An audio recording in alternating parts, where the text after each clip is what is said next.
Section 10.3 is called primary and secondary leakage reactance. And so what we're going to do is we're going to continue to build on this a model of a practical transformer. So hang in there with me. I know this is sort of a new place for some of us to go, but you know, it's kind of how things in the electrical world are done at the level that you guys are studying now. And so, you know, it's useful to model these devices. And once we model them, you know, the models work great in simulation software and so forth and so on. And so let's look at the next part of this. Basically what we're going to do is take that idea that we got in the last section, and we're going to equate that voltage that is created from this leakage flux to an impedance. And so let's see how we go about doing that.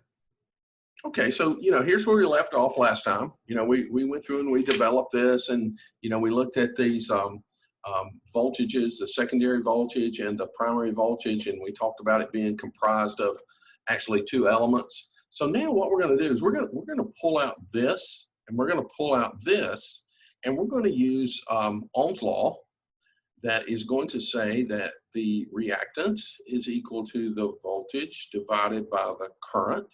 And we're going to define some of these reactances based on that. Okay, so that's where this is heading. So as you look at this thing, you know, we can better look at these four induced voltages, the E1, the E2, the voltage, this voltage, and that voltage better if we sort of rearrange our transformer into something that looks like this. Okay, so let me help you find these things. You know, as we're looking at this, you know, here was that leakage flux from the primary side, and here was that leakage flux from the secondary side, and here was that voltage that we defined, right? And here is that voltage that we defined, and you know, here's our currents here, and here's our current here on the secondary side. And so what we look at, you know, is we just sort of rearrange this thing.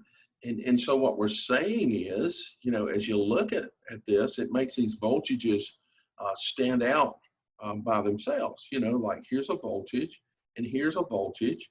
And as we look at it in context of the circuit, if I start over here on the secondary side, you know, as I go through this loop here, what I see is this voltage from that results from this leakage flux is actually a voltage drop in the circuit, right?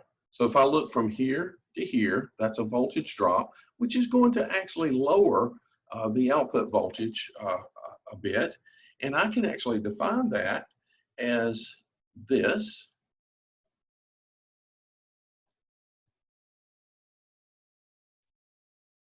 Okay, so that's really pretty basic, you know, Ohm's law relationship here. You know, this voltage divided by the current going through there gives us the impedance, right? And we know that way back from Ohm's law, right? And except we're not looking at resistors, we're looking at inductors, inductive reactance. And then the same thing we can look at over here on the primary side, where, you know, we see from here to here, you know, and the polarity of that looks like a voltage drop across there, right?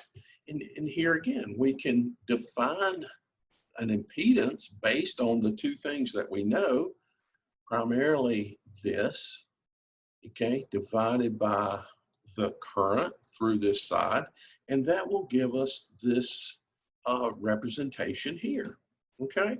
So now, what's useful and where we go with that is, you know, this is not something, you know, this whole thing here is not something that we, you know, look at in terms of, you know, how we analyze a circuit.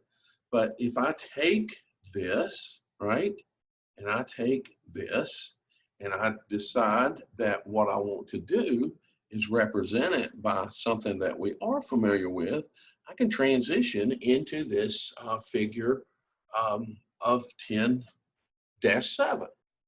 And what we see from there is here is that inductive reactance drop on the primary side, and here's this inductive reactance on the secondary side. And what he's also done is he's added the primary and secondary winding resistances, R1 for the primary, R2 for the secondary. And of course, they all act in series with the respective windings, as we look at this circuit. And again, this is the ideal portion, and then we just built around that. We built around the ideal portion by adding these reactances and resistances to the outside. Now, I think, let's see how much time this would take. No, I think we can do this instead of creating a second video. I think you can hang with me here. And let's work through example number 10.2 that's on page 201. And I'll try to talk fast so this isn't such a long video.